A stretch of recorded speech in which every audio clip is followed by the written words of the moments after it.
6. Distractions. Distractions can come from anywhere. These are things that tend to throw our focus off course. If you stay off course for too long, your motivation will deteriorate. I can be very stubborn in my own way of thinking. So having a set mentality sometimes helps when it comes to dealing with distractions, not just with filming, but in life in general, because, you know, you may have editing to do, or you may have something to do, and your friends want you to go somewhere else, and then you have to weigh up the priorities, and it's part of growing up as well. Do you know what it is? I've always had distractions around me, and I've always learned to multitask, but I've also learned to kind of take myself and out of situations, like mentally, if that makes sense. So sometimes I've got things happening around me, but I'm mentally in my own space. Do you know what I mean? It's like I have to mentally put myself in my own space where I have to focus on what I'm doing. Obviously in life, like some things are too hard to deny or to ignore. Do you know what I mean? But it's about keeping your concentration on what you're trying to do. So there comes a point when you have to look at your life and be like, well, I'm not 18, I'm not 16, if I go to jail, I'm going to adult prison. Do you get on? That's how I look at it. I'm like, right, if I get arrested today, I'm gonna actually go to a proper, because I'm actually an adult. So it's that mindset of remembering you're young, but still making adult decisions at the same time. So that is what helps keep me focused and not fall into distractions and other temptations. 7. Taking no action. When you don't take action towards your goals, your motivation will die off fast. Often, people will set a goal, make all these plans, and then wait for the right time to start. Times like the 1st of the month, after the holidays, New Year's, when summer starts, etc. Once you have a goal, you must take action right away, even if it's on a Tuesday. My approach to taking action towards a goal, I was actually talking about this morning with my friend, and I think it's essential. I think people have an innate ability to self-sabotage themselves in the sense that, like, I'll give an example. I gave someone an idea for something to do, and rather than just do that simple thing, they start thinking of all the concepts around it. They say, we can make it into great, we can go into the studio, and I said, no, just do the simple thing. But I think people like to make something grand and make it seem bigger than they are, so they don't have to take any action. When I come up with an idea, I try to get it done ASAP. But in the world of filming, it's not that simple, obviously, because sometimes you need extra hands.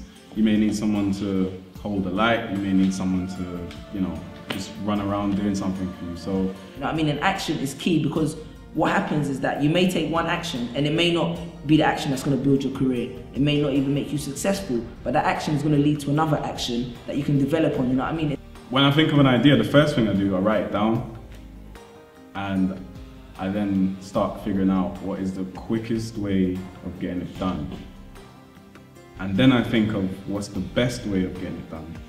And then I try to get a middle ground where it's still good quality, but still easy to execute. So. Like my friend, he's designing some t-shirt, a t-shirt label, I won't say his name, and a lot of his friends are knocking him and they're saying, oh yeah, this is whack, you know what I mean? But I said, listen, at least he's trying, because ultimately, the way I look at it, there's fat people in the gym and there's fat people in McDonald's, you know what I mean? At least the ones in the gym are working towards their goal, the ones in McDonald's are just compounding the issue, you know what I mean? So ultimately, it's better to be the fat person in the gym who's at least trying, as opposed to the one who's just letting themselves get worse and worse and worse, you know what I mean? I mean, for example, That's a Wrap. That was straightforward. It was like, we knew what we wanted to do, then we thought of where we're going to film it. So we said, cool, black background. So we knew we needed a black background. We just need a presenter and just talk about a couple of things, and that's it. So it's straightforward. But when it comes to other things like music videos or a short film, for example, the process may be longer because you need to get the actors, you need to write the script. So I guess it depends on the project. But generally, it's quite quick, you know, when I'm doing an idea, so it's not too long. 8. Lack of belief in yourself. You could be inspired and motivated by a book you read or a movie you see to go out there and make your dreams a reality. But if you don't believe you can pull it off, you will eventually stop. You must truly believe you can achieve your goals Otherwise, you'll soon start doubting yourself, and when you do, kiss your motivation goodbye. You're gonna stop believing in yourself at certain points. And I stopped believing in myself at certain points. I doubt my abilities and I question myself. But I think what differentiates people is some people give up, you know what I mean? And the key is not to give up when you stop believing in yourself. The key is, you know, you get down, you fall down 7 times, get up 8. Because don't think because you don't believe in yourself that you don't have the skills. It's just a normal part of being human. We doubt ourselves. That's a good question, Kevin. Yeah, you should be doing what I do, fam. Yeah, like in terms of like that's my biggest thing. Like this whole journey, maybe the whole reason why it's taken me so long to get to where I'm not even really anywhere great yet. But it's taken me so long to even get to this stage is because I haven't believed in it. Like I said to you, when I first started doing this, I was doing it as a favor. People would say, oh, you know, you could do this and you could do that. And I was just like, it was going through one year, coming out the other. I didn't believe that, bro. Like, turn on the TV, how many black male presenters do you see in the UK, fam? Man, don't see any. Ultimately, I think if you don't doubt yourself at some point, it means what you're aiming for is not great enough, you know what I mean? You want to aim for something that you have to think, wow, can I really do this? You want to look up at the mountain and be like, yo, can I climb this? And that doubt is what's going to spur you on and it's going to give you the fuel to go further. But I definitely think you won't believe in yourself. So when people are saying to me, you could be a presenter, I'm thinking, what? But I'm not doing my only reach, you know what I mean? So like, lack of belief has been something, and I think it's even something still now that I battle. Do you know what I mean? I don't really put myself in any category where I think I'm better than anybody else. So in that sense, what is there that's gonna make me excel anybody else? Do you know what I mean? There are some things that are a bit challenging, and because it's challenging, you may not feel like you can perform your best. So your belief in it may go down a bit, but at the same time, I always believe in my ability. That, you know, for me to even have the opportunity to work on something means that I must be able to do it in the first place. So it's that battle in your mind where it's like you have to doubt, and then you have to remember everything you've done already up until this point.